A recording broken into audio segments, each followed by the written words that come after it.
تجارت کا معنی یہ ہوتا ہے کہ انسان کوئی نفع بخش کام کرے، اپنے سرمایہ کو، اپنے پیسے کو، اپنی صلاحیت کو اور اپنے وقت کو ایسی جگہ خرچ کرے جہاں سے اسے نفع حاصل ہو۔ اسلام تجارت کو پسند کرتا ہے۔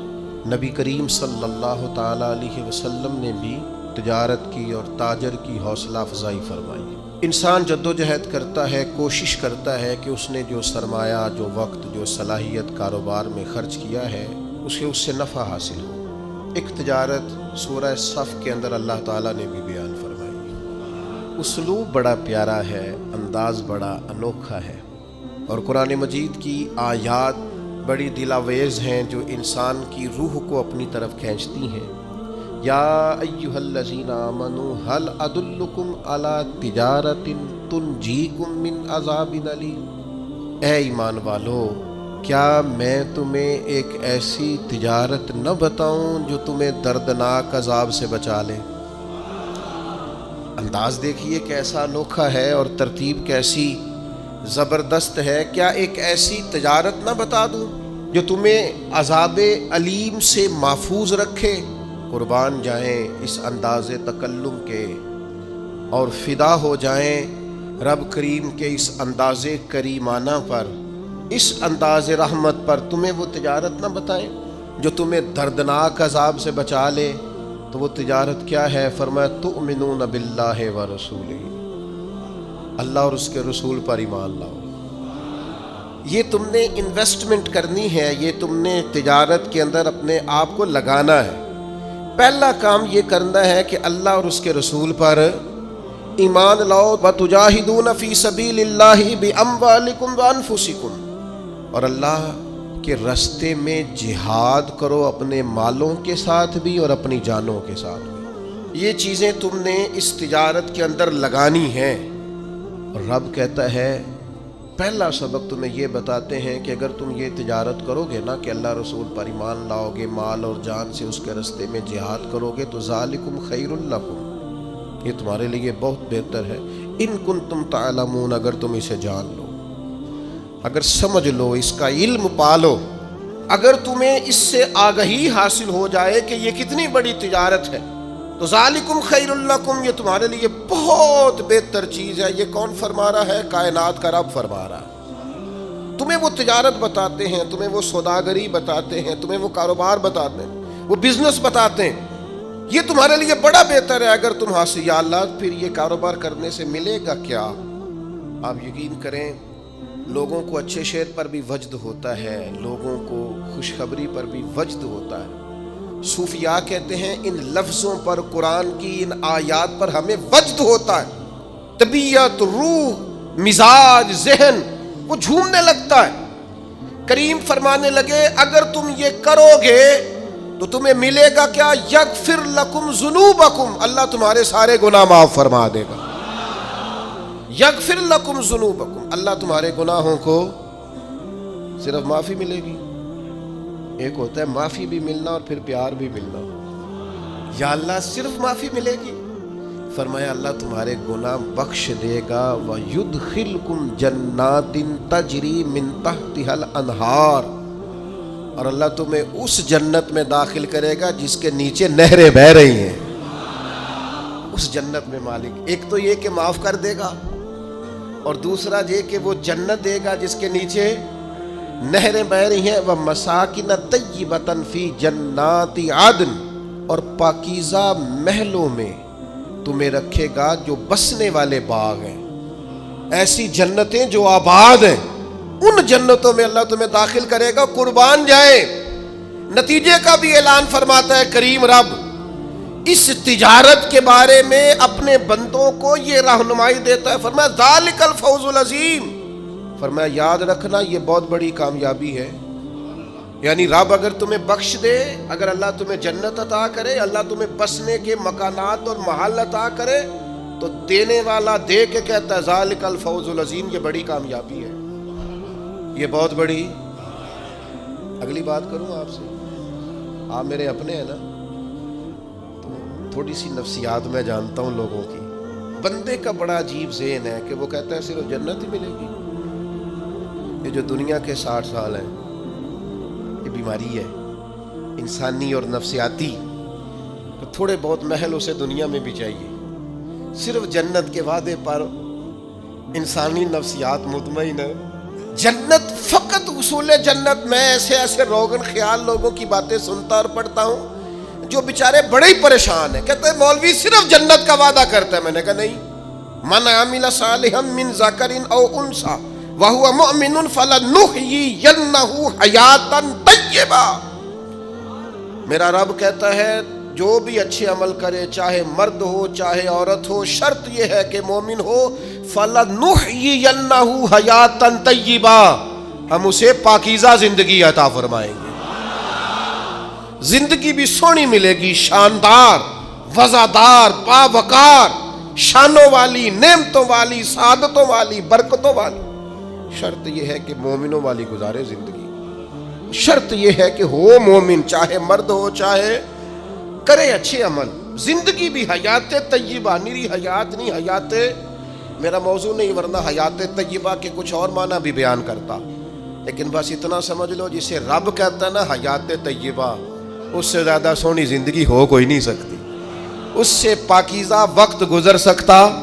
اچھا، اس آیہ کریمہ میں جنت کا وعدہ کر کے فرمایا وَأُخْرَى تُحِبُّونَهَا، اور فرمایا ایک نعمت تمہیں اللہ اور دے گا جو تمہیں بڑی پیاری ہے، جس کو تم بڑا محبوب رکھتے ہو، ایک دوسری نعمت وہ بھی اللہ تمہیں دے گا۔ وہ کیا ہے؟ نصر من اللہ وفتح قریب۔ فرمایا اللہ کی مدد جلدی آئے گی اور فتح تمہیں قریب ہو کے نصیب ہو جائے گی۔ دنیا میں اللہ مدد کرے گا اور تمہیں فتح یاب کرے گا، کامیاب کرے گا۔ کیسے کامیاب ہو جاؤ گے؟ رزق حلال میں بھی کامیاب رہو گے، اپنی اولاد کی تربیت میں بھی کامیاب رہو گے، اپنا گھر بنانے میں بھی کامیاب رہو گے، حقوق ادا کرنے میں بھی یہ مفسرین نے لکھا ہے، وہ بیان کر رہا ہوں۔ تم اپنی جو تمہارے ذمے اللہ نے ذمہ داریاں لگائی ہوں گی ان میں بھی کامیاب رہو گے۔ یا اللہ کرے کیا؟ فرمایا وہ والی تجارت کرو جو میں نے بتائی ہے۔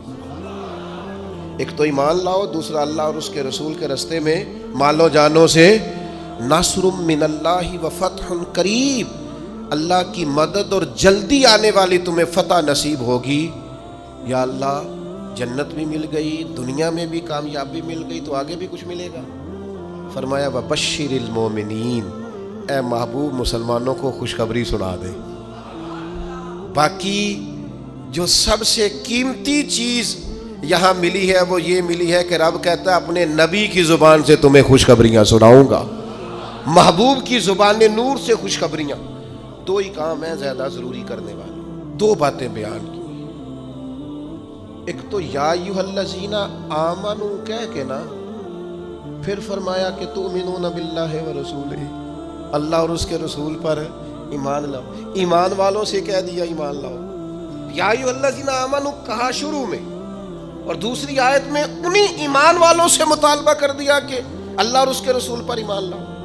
یہی نہیں ہوا، قرآن مجید میں دوسری جگہ پہ بھی ارشاد فرمایا یا ایھا الذین آمنو، اے ایمان والو، آمنو باللہ ورسولہ، اللہ اور اس کے رسول پر ایمان لے آؤ۔ اے دعوی ایمان کرنے والو، دل سے ایمان لاؤ۔ اے ایمان کے دعوے دارو، ایمانداروں جیسے کام کر کے دکھاؤ۔ اے ایمان کے نام لینے والوں، ایمان دار کہلانے والوں، اپنے عمل سے کردار سے ثابت کرو کہ تم صاحب ایمان ہو۔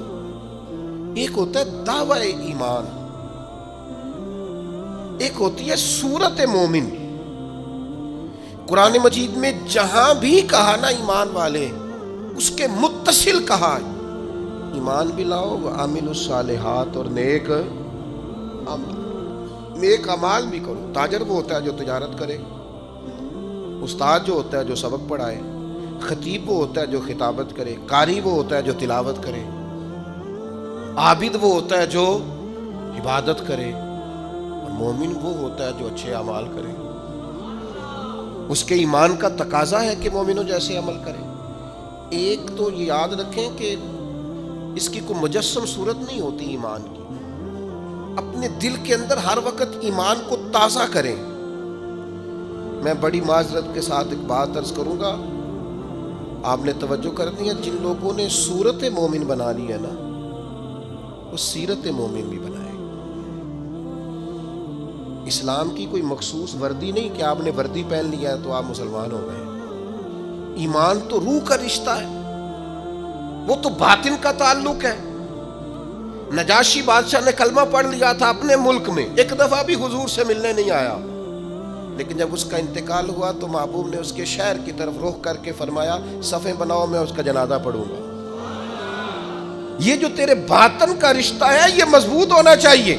اگرچہ ہمارا عقیدہ یہ ہے کہ حضور تو سامنے دیکھ رہے تھے نا اس کو، فرمایا محبوب نے جو میں دیکھتا ہوں وہ تم نہیں دیکھتے، دیکھ کر ہی پڑھایا ہے نبی پاک نے، لیکن حضور سید عالم نے گواہی دی کہ اگرچہ وہ آیا نہیں۔ سیدہ عائشہ صدیقہ رضی اللہ تعالیٰ عنہ بیان کرتی ہیں نجاشی کا انتقال ہوا بادشاہ کا، اگرچہ اس نے اپنا ایمان بتایا نہیں، چھپایا ہوا تھا، لیکن جب اسے دفن کیا گیا تو اس کی قبر سے نور نکلنا شروع ہو گیا۔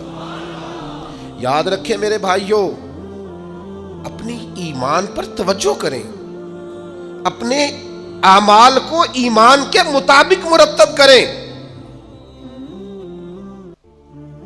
نیک نظر نہ آئے، نیک بننے کی کوشش کریں، نیک مشہور ہونے کے چکر میں نہ پڑیں کہ لوگوں کو پتہ چل جائے میں بڑا نیک آدمی ہوں، نیک بننے کی کوشش کریں۔ مومن تو نیکیاں چھپاتا ہے، مومن تو اپنی نیکی کا اپنے اللہ کے ساتھ راز رکھتا ہے، مومن کی خواہش تو ہوتی ہے یہ میرے اور میرے رب کے درمیان رہے۔ ایمان والوں سے کہا ایمان لے آؤ، یہ بڑی اہم بات ہے، اس پر غور کیجئے گا۔ اور پھر فرمایا وَتُجَاهِدُونَ فِي سَبِيلِ اللَّهِ بِأَمْوَالِكُمْ وَأَنفُسِكُمْ، اللہ کے راستے میں جہاد کرو۔ پہلے مال کی بات کی، جان کی بات بعد میں کی، مالوں سے، اور میں یہ نہیں کہتا کہ لوگوں کو مال جان سے زیادہ پیارا ہوتا ہے، میں کہتا نہیں، لیکن قرآن کہتا ہے بِأَمْوَالِكُمْ وَأَنفُسِكُمْ، اپنے مالوں سے بھی اور اپنی جانوں سے بھی۔ مال اور جان سے جہاد، یہاں قتال کے لفظ استعمال نہیں ہوئے، قتال بھی جہاد ہے اور بڑی فضیلت والا کام ہے، لیکن جہاد کرو، جہاد۔ تو مفسرین نے جہاد کا ایک معنی یہ بھی بیان کیا ہے کہ کسی مقصد کے لیے جان لڑا دینے کو جہاد کہتے ہیں۔ جہاد کی بڑی قسمیں، نفس کے خلاف بھی جہاد ہوتا ہے، قلم سے بھی جہاد ہوتا ہے، زبان سے بھی جہاد ہوتا ہے۔ انسان کسی بھی کام کے لیے جب پوری جان لڑا دے تو اسے مجاہد کہا جاتا ہے۔ اللہ کہتا ہے میرے دین کے لیے جان لڑا دو۔ کس طرح؟ اپنے مالوں سے بھی اور اپنی جانوں سے بھی۔ کسی دوست کے ساتھ آپ کا تعلق بن جائے نا، آپ اس کی دعوت کریں، وہ آپ کی دعوت کریں، آپ اس کو سیر پہ لے جائیں، وہ آپ کو لے جائیں، اس کے ساتھ بیٹھیں، بات چیت کریں، سب ٹھیک ہے۔ کسی جگہ اگر آپ نے یہ کہہ دیا نا یار 50,000 کی ضرورت تھی، تو آپ کے تعلقات خراب ہو جائیں گے، وہ فوراً گھر جا کے کہے گا لالچی ہو گیا۔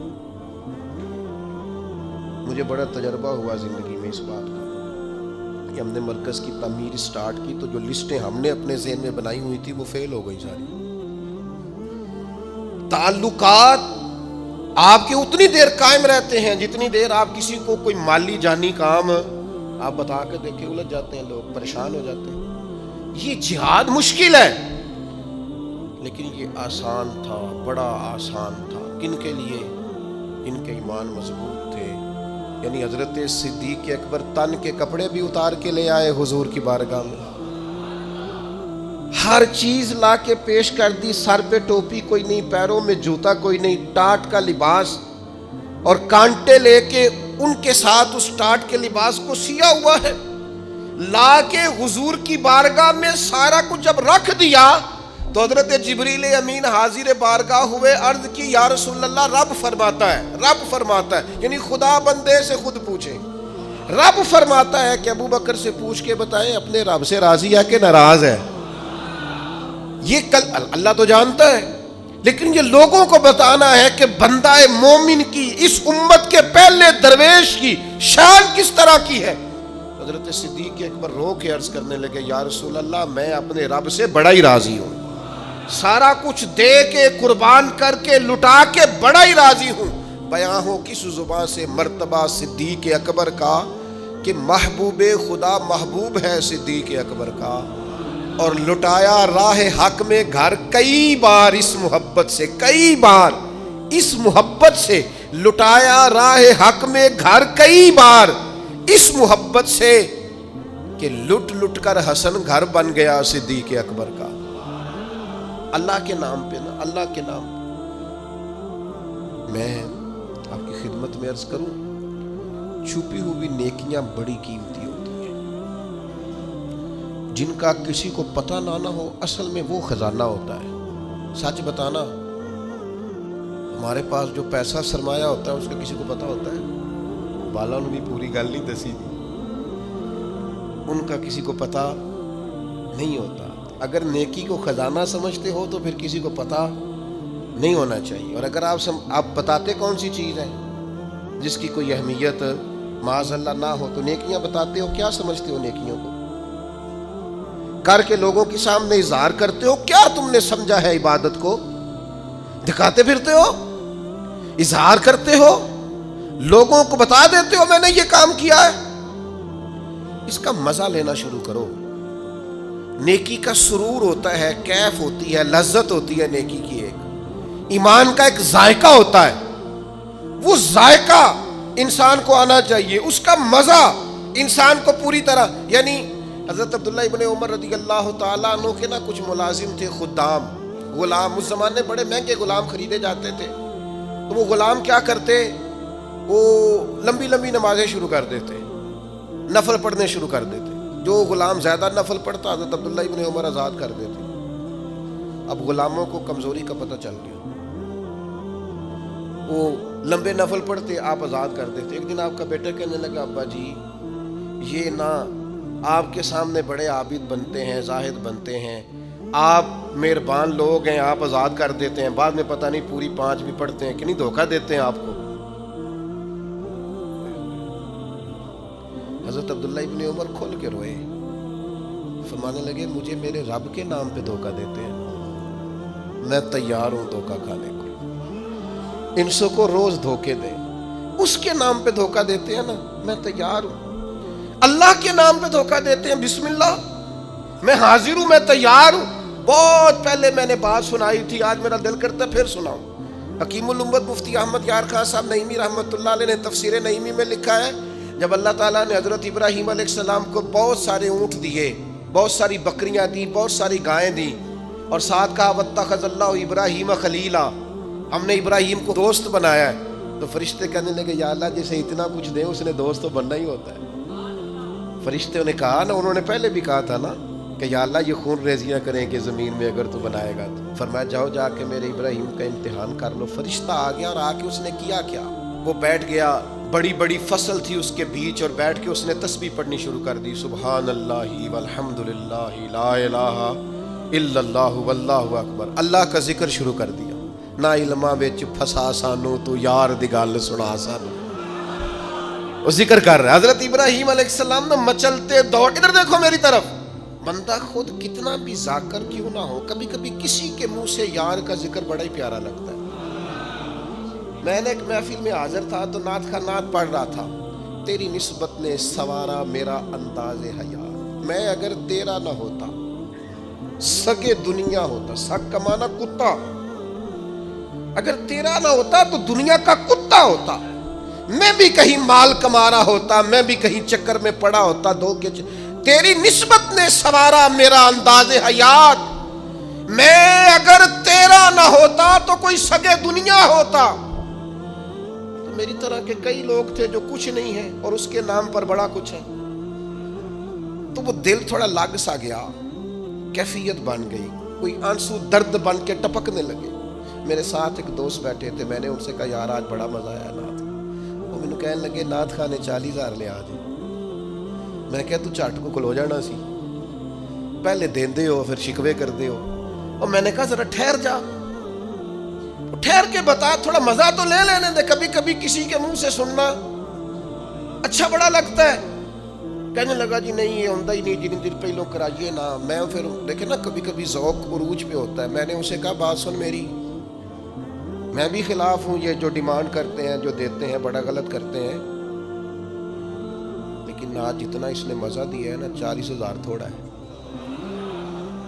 آج میرے جیسے لوگوں کو جہاں یہ لے گیا ہے نا، یہ کبھی 1:40 بھی لے تو یہ تھوڑا ہے، اس لیے کہ نا علمہ وچ پھسا سانو، تو یار دی گل سنا سانو۔ اوتھے علم دا سکہ نہیں چلدا جتھے عشق حراں دا ڈیرا ہے۔ حضرت ابراہیم علیہ السلام دوڑے جا رہے، کہاں؟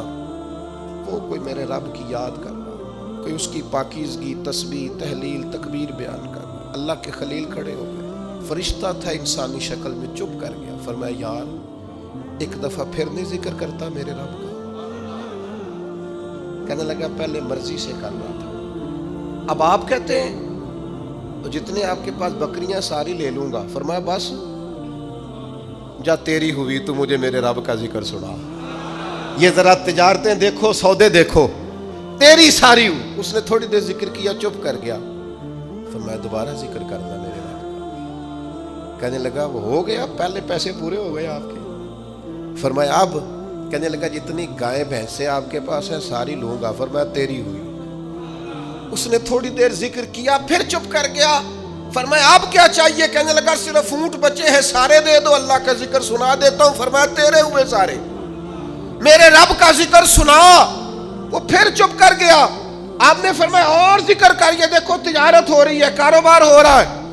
وہ کہنے لگا اب کیا دو گے؟ فرمانے لگے یہ بکریاں چرانے کے لیے کوئی شخص بھی تو چاہیے نا، یہ اونٹ بھیڑ گائیں بھینسیں چرانے کے لیے کوئی چاہیے نا، مجھے رکھ لینا، تنخواہ نہیں لوں گا تو اللہ کا ذکر سناتے رہنا، میں تیری ڈیوٹی کرتا رہوں گا۔ نہ علمہ وچ پھسا سانو کوئی یار دی گل سنا۔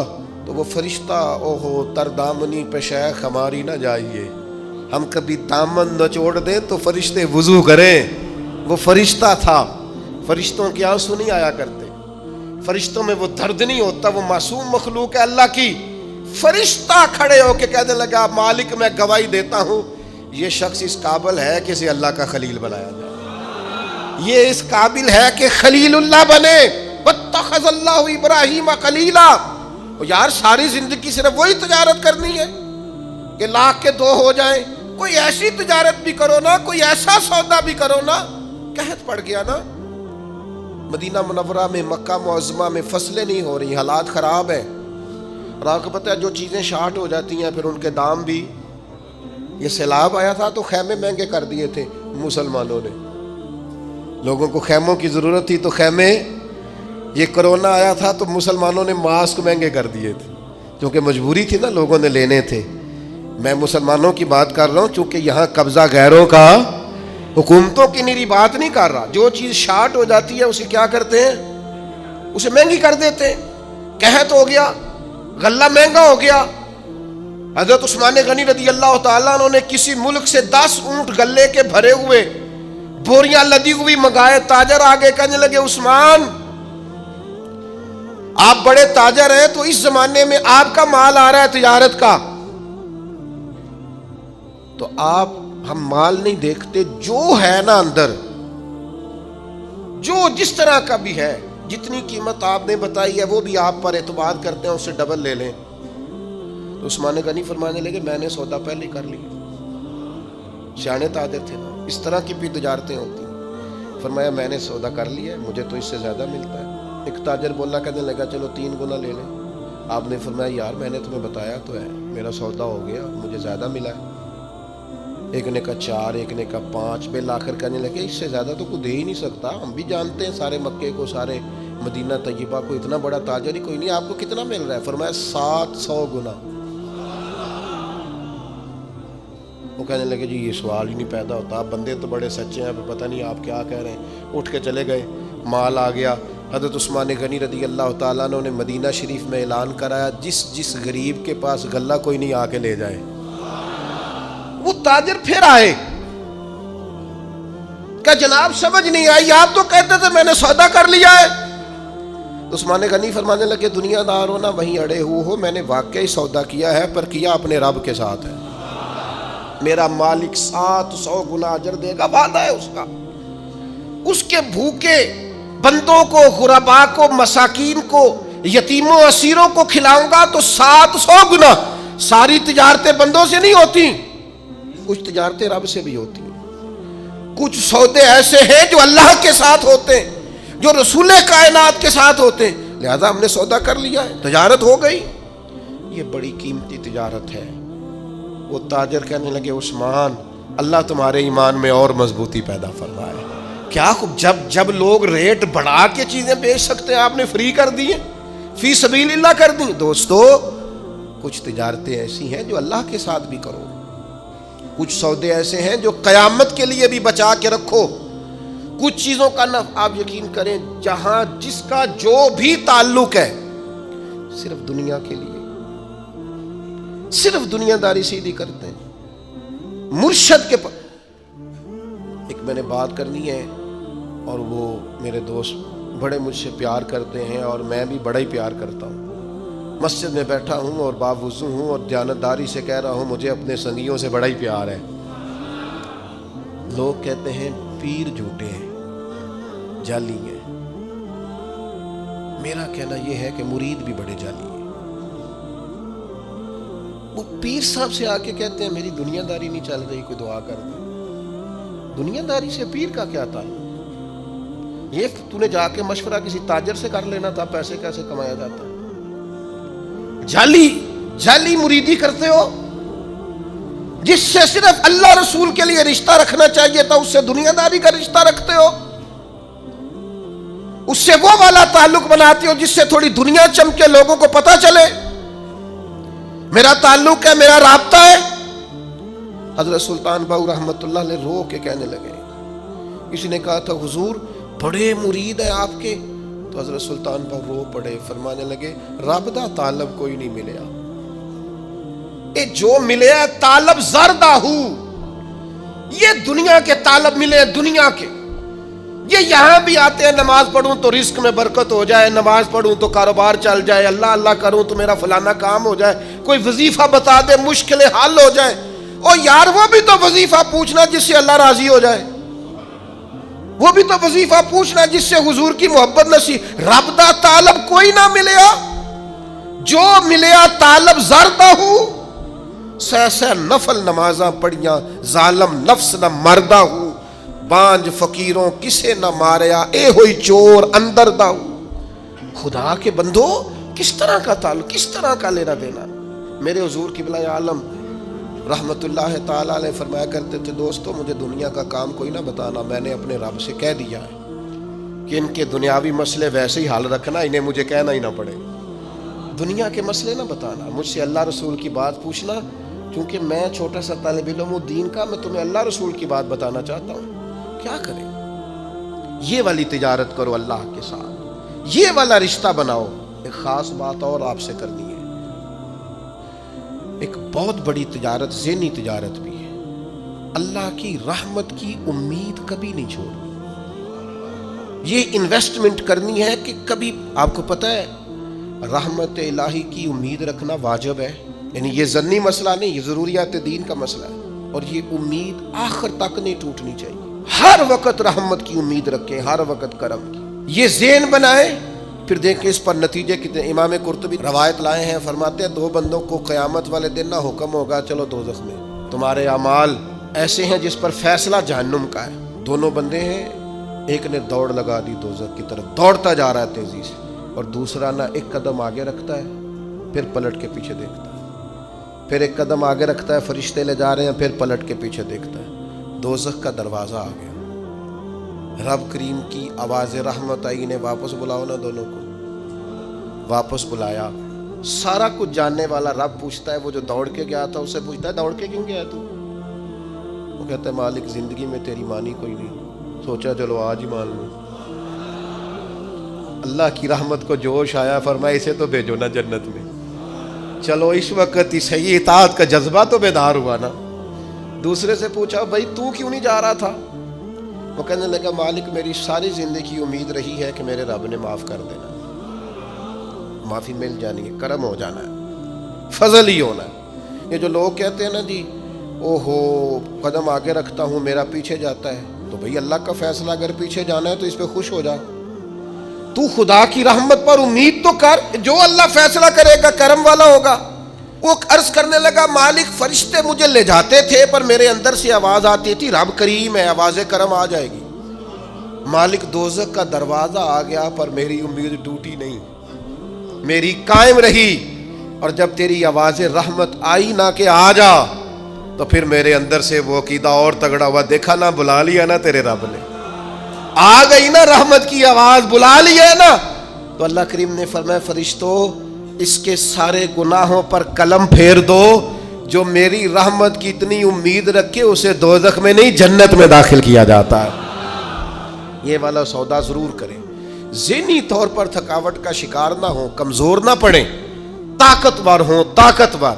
کچھ تجارتیں اللہ کے ساتھ بھی کریں، کچھ معاملات اپنے رب کے ساتھ بھی رکھیں، کچھ راز و نیاز اللہ رسول کے ساتھ بھی ہونے چاہیے۔ ان چیزوں کو اپنی زندگی میں ضرور پیدا کریں، یہ جو روحانی بے چینی ہے نا اسے ختم کریں گی، یہ جو ہماری ذہنی انتشار ہے اس کو یہ چیزیں ختم کریں۔ کچھ خاص راز صرف اللہ اور اس کے رسول کے ساتھ وابستہ کریں۔ اللہ تعالی ہمیں سمجھنے کی توفیق دے۔ آخر دعوانا ان الحمد